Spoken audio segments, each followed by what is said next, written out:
Hi hello అందరికీ నమస్తే. నేను మీ తెల్లాడ సాయికృష్ణ. ఈరోజు ఒక వీడియో మీతో షేర్ చేసుకుందాం అనుకుంటున్నా.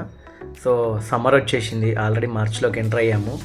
కాబట్టి సమ్మర్లో మనం రెగ్యులర్గా బైక్స్ మీదనో కార్ల మీదనో వెళ్తుంటే చాలామంది హోమ్ గార్డ్స్ అయినా పోలీస్ కానిస్టేబుల్స్ అయినా పోలీస్ వాళ్ళనైనా మనము ట్రాఫిక్లో చూస్తుంటాం కదా.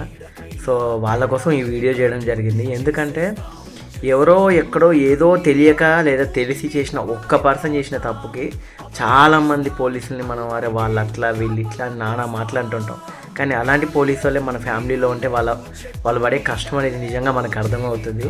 సో ఈ వీడియో చేయడానికి గల కారణం ఏంటంటే సమ్మర్లో వాళ్ళు పడే కష్టం అనేది చాలా ఉంటుంది. ఎందుకంటే మనం జనరల్గా సాఫ్ట్వేర్ వర్క్ చేసినా లేదా ఏ ఫీల్డ్లో వర్క్ చేసినా కూడా కనీసం మనము ఫుడ్ తినాలన్నా లేదంటే వాటర్ తాగాలన్నా కనీసం యూరిన్ పాస్ చేయాలన్నా వాష్రూమ్కి వెళ్ళాలన్నా మనకు అన్ని వసతులు ఉంటాయి.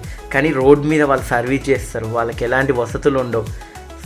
మధ్యాహ్నము సన్లైట్లో ఇందాక నేను వస్తున్నప్పుడు చూసా, పాపం ఒక అతను చాలా ఒక 45-50 ఇయర్స్ ఉంటాయి అతనికి, కానిస్టేబుల్.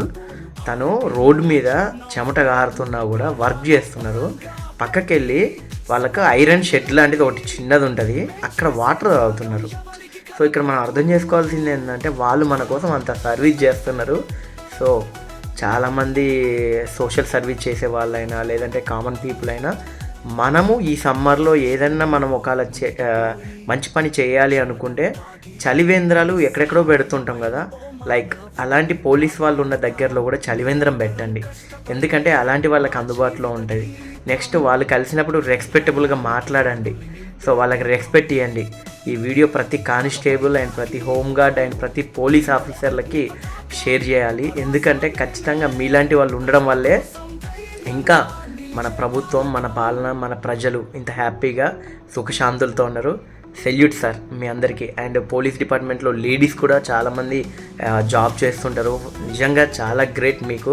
ఎందుకంటే అటు ఫ్యామిలీని చూసుకుంటూ ఇటు వర్క్ రెస్పాన్సిబిలిటీ చూసుకుంటూ మీరు దేశానికి ఈ సొసైటీకి చేస్తున్న సేవ అనేది ఎప్పటికీ వెలకట్టలేంది.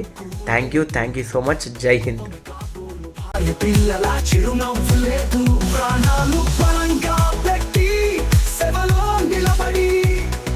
చేసే త్యాగం ఎవరికి కనబడదు.